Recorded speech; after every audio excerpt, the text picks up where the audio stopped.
पूरे social media पे एक ही मुद्दा है जो उठा हुआ है, जिसकी वजह से लोग आपस में लड़ रहे हैं, ट्रोल कर रहे हैं, वो क्या है? यूजीसी। तो यूजीसी चिल्ला रहे हैं, यूजीसी क्या है? तो यूजीसी की फुल फॉर्म है यूनिवर्सिटी ग्रांट कमीशन, जिसकी स्थापना हुई थी 1956 में। इसका हेडक्वार्टर कहाँ पे? दिल्ली में है। सबसे मेन चीज की स्थापना की सबसे पहले बात 1944 में सॉर्जेंट रिपोर्ट में की गई थी, ठीक है। उसके बाद ये बन गई। अब ये है कि यूजीसी काम क्या करता है? यूजीसी काम करता है यूनिवर्सिटियों को अनुदान देता है, उनके मानक हैं। तो यूजीसी ने एक एक्ट पारित किया है जिसे बोला गया है promotion of equity regulation act 2026, जिसके अंतर्गत एससी, एसटी, ओबीसी, दिव्यांग महिलाएं, इन सभी वर्गों के साथ हायर एजुकेशन में किसी भी प्रकार का अगर भेदभाव किया जाता है जातिगत, धर्म, नस्ल, किसी के आधार पे, तो उसके आधार पे उसको तत्कालीन कार्रवाई की जाएगी।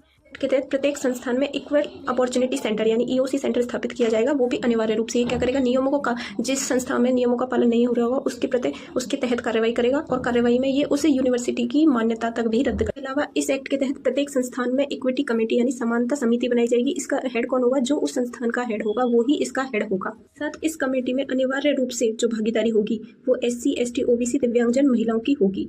इस कमेटी का जो अध्यक्ष होगा, अगर किसी भी संस्थान में जातिगत भेदभाव होता है, किसी भी प्रकार का भेदभाव होता है, तो उसका जवाबदेह ये अध्यक्ष ही होगा, जो संस्थान का। और एक इंपॉर्टेंट बात कि इस एक्ट के तहत प्रत्येक संस्थान में एक समयबद्ध शिकायत निवारण तंत्र स्थापित किया जाएगा। अर्थात कोई भी कार्रवाई होती है या किसी प्रकार का भेदभाव होता है तो 24 घंटे के अंतर्गत उस पर कार्रवाई की जाएगी और 15 दिन के अंदर आपको रिपोर्ट सबमिट करनी होगी। शिकायत किस प्रकार की जाएगी? तो आप ऑनलाइन पोर्टल भी बनाया जाएगा। इसके अलावा एक शिकायत निवारण हेल्पलाइन नंबर भी जारी किया जाएगा। अर्थात पूरी तरह से संस्था उसके लिए जवाबदेही रहेगी। तो ये है